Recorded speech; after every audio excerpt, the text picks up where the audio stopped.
spoke about a lot already, and getting to know you, but now let's bring up actually how your monthly spending looks like in present day scenarios. So you Sure. mentioned what I'll do is I'm going to share it for everybody on the internet full screen, and then we'll go into a side by side. But here's a first look at your uh, monthly spending specifically.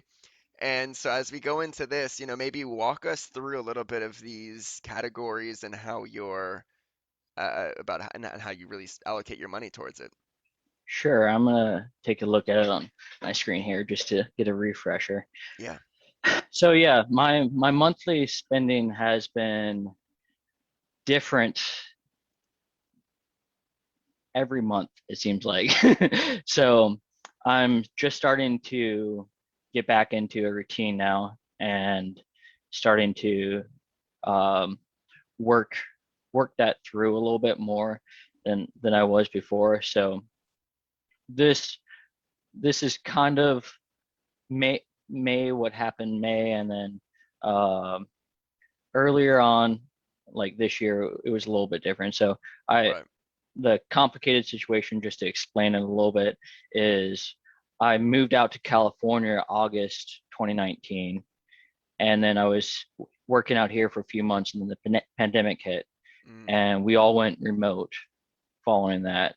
So after it seemed like it was going remote for a long time, I moved back to Florida to be around my family and stuff like that, and that changed taxes, it changed income, it changed oh wow. rent and everything. So, and then I recently moved back out and then had to buy like furniture and stuff like that. So I it's been a lot of shifting around, and I think doing this made me realize I need to start looking at my budget again a little bit more now that things are more common. But anyway, Yeah. so um, what I'm doing now, roughly, I'm putting about 20% of my paycheck into long-term investments, and then about 20 into rent, utilities, 15 into car transportation, all that type of stuff. I have a car loan, so I'm paying that off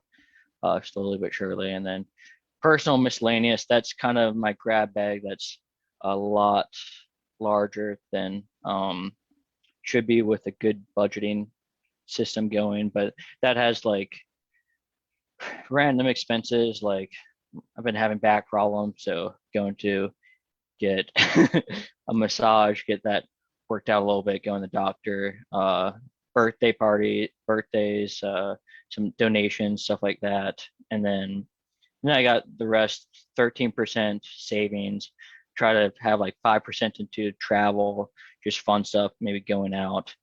And then I do 2%, which is like Netflix, uh, gym membership, stuff like that. And then I do still have that risky investment category where I kind of just have a little bit of fun with Nice. and try out different things. So this is after retirement investing. Okay, yeah, I was gonna So ask. Yep. I did my retirement and I don't look at it. So I try not to touch it or have that included as far as anything mentally, as if like I have money. So yeah, I think I try to save money on some areas, and then probably some areas I'm spending a little bit more money than I should necessarily, but get more enjoyment. Like as far as rent, I think that's fairly low, especially for Huntington Beach. So I have like a few roommates, and I don't mind living in a smaller room. I don't mind it at all. So I I like cutting back on those type of areas. Stuff like buying clothing. Uh, don't have greatest wardrobe selection, but I don't care that much. So I try to cut on the stuff that I don't know, I don't get a lot of enjoyment out of, or I don't find it necessary in my own life, and then put a little bit more money into stuff that I really enjoy. Maybe the car payment more than uh more than rent and stuff like that. Yeah. And I'd say that makes sense though, right? I mean, realistically, as long as you're enjoying what you're spending your money on, that's what counts, right? When you're playing beach Yeah. volleyball, you don't really need shirts, so like, why do I Yeah. need an extra shirt? So, Exactly.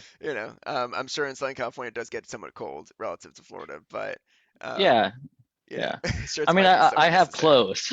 Yeah, I do have clothes. yeah, And exactly, yeah. exactly. And so when you say, we'll start with the long-term investments here. Actually, before we go into all of these categories, you mentioned during the pandemic that you moved home. Did you actually go through HR to actually go get a paycheck to Florida and that Yes. redistributed like, Yeah. wow. And then you had to Yeah. go back to California and then they changed up your stuff Yeah. already. Wow. Yeah. Okay, so you changed your actual address with the company. Yeah. I went to a full-time work employee, went through that process, and I moved back to Florida and got so I saved taxes that way basically because Florida doesn't have income taxes. But I mean that was a small portion. I just kind of wanted to be around family and stuff like Right. that. But just the effect on that with taxes and with just the work situations as well, like just with the company, like to be able to do. I thought about if that was possible in Intel, but it's like you just have to change. It's very interesting. It's a very interesting Yeah. situation. What was Boeing pretty flexible on that?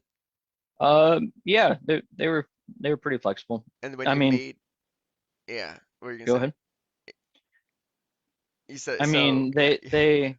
they were flexible with it. Like I just asked my manager, and nobody was going into work Sorry, but it's just ever. I mean, yeah. What are they gonna say? Yeah. I've still been in. I think I've been in the office once since the beginning of the pandemic, maybe twice, even Yeah. though I moved back here. But I I'm expecting to go back in soon, I think. But that it's also possible that we might do full-time remote. Right. It's a little still not sure how that's going to work, but yeah. When you went to Florida, what was the effect on your like the salary, and did you feel the positive effect of the taxes as well? So it kind of would complement each other. Like, what was that like? Yeah, I definitely felt the positive effects of taxes. I think it's like 9%, Less taxes. 9% less taxes, Oh maybe like man. 8%.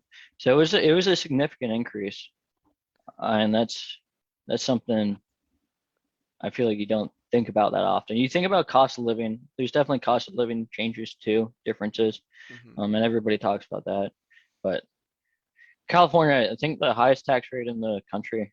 Hmm. So that's it's definitely a big factor on the monthly income. Right. So did they change your salary when you went back to Florida too for that time? No, no, Wow. they just kept the salary. So That's sick. maybe I was cheating the system, but I was upfront with everything. So um, Wow. when you go full time remote, they just figure out the taxes based off your home location, your work location. So That's cool, man. yeah. That's cool. Wow. Wow. All right. A lot of thoughts, a lot of like things going on in my mind. Maybe I'll try going back. Wow, that's sick. Yeah, I feel Yeah. like that's really cool. Really cool. Good for you. So, when now, yeah, let's go into the long-term investment stuff. So this, um, I assume, you use some tools to be able to do these long-term investments and maybe potentially even start, but like you might have had a tool at some point. I'm not sure if you keep in touch with those tools of budgeting as well to see your numbers, but like what kind of tools do you use to track and monitor some of these spending and also invest with?